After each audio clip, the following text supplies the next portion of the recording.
Hi, my name is Anna, and we will be discussing concepts and principles. So we can start off by defining ABA. Applied behavioral analysis helps us understand behaviors and how to modify targeted behaviors. Ultimately, we want to include behaviors that are of social significance, and we want to make sure that we are closely following the scientific literature and as well as following the principles of ABA. And a way to do that is to follow the 7 dimensions of ABA. First, we have generality. With this dimension, we want to make sure that our targeted behaviors can be generalized across settings and maintained over time. Effective. With our targeted behaviors, we want to see that they are significantly impacted. Technological, we should be creating procedures that can be easily replicated by others. And with applied, we can follow this dimension by including the individuals in the intervention process. Conceptually, ultimately ties in all the dimensions together and helps us to navigate all of the foundations of ABA along the way. With analytic, we can track this dimension by ensuring that our treatment plan is directly impacting our targeted behaviors. And with behavioral, we ultimately want to make sure that we are tracking behaviors in a measurable way, in an objective way. So just reframing from opinions and focusing strictly on the facts. So we're moving on to operant conditioning. With operant conditioning, this involves a behavior navigating a learning process in which behaviors can be reinforced or punished. So the example I provided is a cat being scolded for scratching furniture. So hopefully the cat will learn that by, maybe not, but ultimately by being scolded, the cat may learn to not scratch the furniture again. So 3-term contingency. So this is basically the ABCs. So we have A, which it stands for antecedent. So this allows us to understand what happens before the behavior occurs. And we have B, which stands for behavior. And this is where we are understanding a little bit more about the behavior that we're targeting. And then C stands for consequence, so immediately what happens after the behavior. So the example I provided is A, antecedent, a child is told to clean up their room. B, the behavior is that the child cleans their room. And C, the consequence is that the child gets candy for cleaning up their room. So the result of this is, a positive reinforcement where the child will hopefully learn that by engaging in this behavior and receiving the reinforcement, they are more likely to engage in this behavior in the future as it was positively reinforced. Moving on, we're going to talk about functional relationships. So a functional relationship allows us to understand the variable that is being measured. So this is our independent variable and the relationship it has with the behavior that's being observed, which is known as our dependent variable. So the example I provided is a child runs away each time a demand is placed. And so if a child continues with this behavior pattern, they are more likely to continue engaging in this behavior, as it is the escaping part is reinforcing for them to escape that demand. So you can see that the relationship between the behavior, which is escaping, is functional, has created a functional relationship with the demands being placed. So slide 4, we talk about the 4 functions of behavior. So first we have escape. So this can occur whenever there is a stimuli present in the environment that is aversive for the individual. So they will likely either escape or avoid or postpone the behavior in order to avoid that aversive stimuli. So engaging in escape is reinforcing.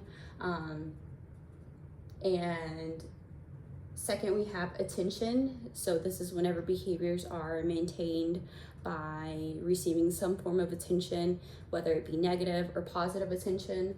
Tangible is, so this function of behavior is receiving a physical form of reinforcement or seeking a form of stimuli that is reinforcing for the individual. And we have automatic. So these are behaviors that are sensory based and might not always be openly perceived by others. And it doesn't necessarily have to be a physical form for it to be considered reinforcing. So next we have positive and negative reinforcement. With positive reinforcement, we are presenting a stimulus in the environment that is increasing the future occurrences of a behavior. And with negative reinforcement, we are removing a stimulus in order to as well increase that behavior.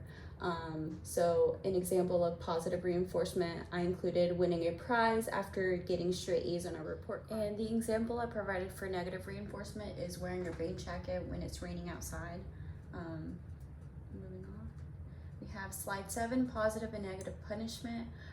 Positive punishment is that we are presenting a stimulus in the environment that is likely to reduce the behavior. And negative punishment, we are removing a stimulus from the environment in order to decrease that behavior that we're targeting. So the example I provided for positive punishment is receiving a ticket for running a red light. And the example for negative punishment is a parent reprimands a child for so on slide 8, we talk about the ethical considerations of punishment. So when implementing punishment procedures, we want to ensure that we have gone through all our options possible, and we have ruled out all of the reinforcement interventions before applying any punishment procedures.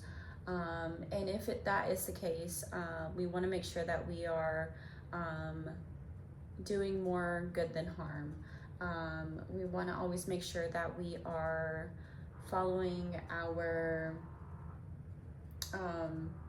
code of ethics, and we have, as I mentioned before, ruled out all of our options before implementing a punishment procedure. And if we do end up implementing a punishment procedure, we need to closely monitor our intervention and make sure that we are seeing results from the punishment procedure that we are focusing on, and as well as monitoring our patients' progress. So moving on, we're going to talk about stimulus control. So stimulus control is when a behavior is under the influence or under some form of control of a stimulus. So when that stimuli is presented, it can affect the behavior. So the example I included is singing loudly at a concert. So you would, in the setting of a concert, you would likely sing loudly. But if you were, let's say, maybe at a funeral, maybe you wouldn't be singing so loudly given that setting, the environment that you're in, that stimuli. Moving on, we're going to talk about the four-term contingency. So the difference between the three-term and the four-term contingency is that with a four-term contingency, we can understand motivation with the EO, as opposed to a three-term contingency.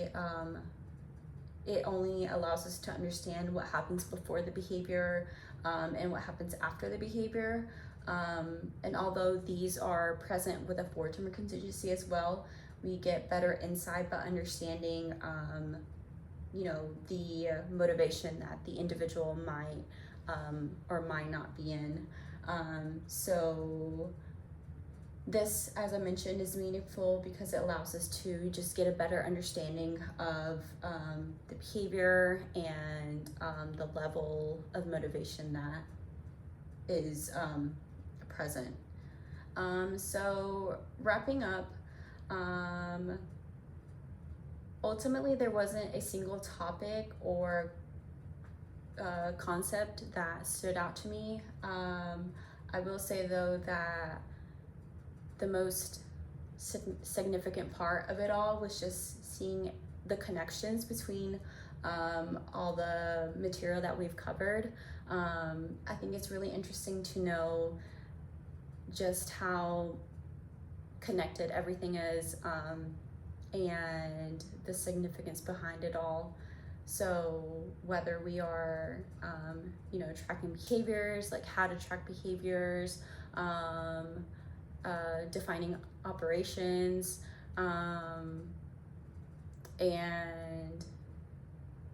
whenever we do have a targeted behavior, how can we create interventions? So just the connection of everything was really what stood out to me the most. But yeah, thank you for watching.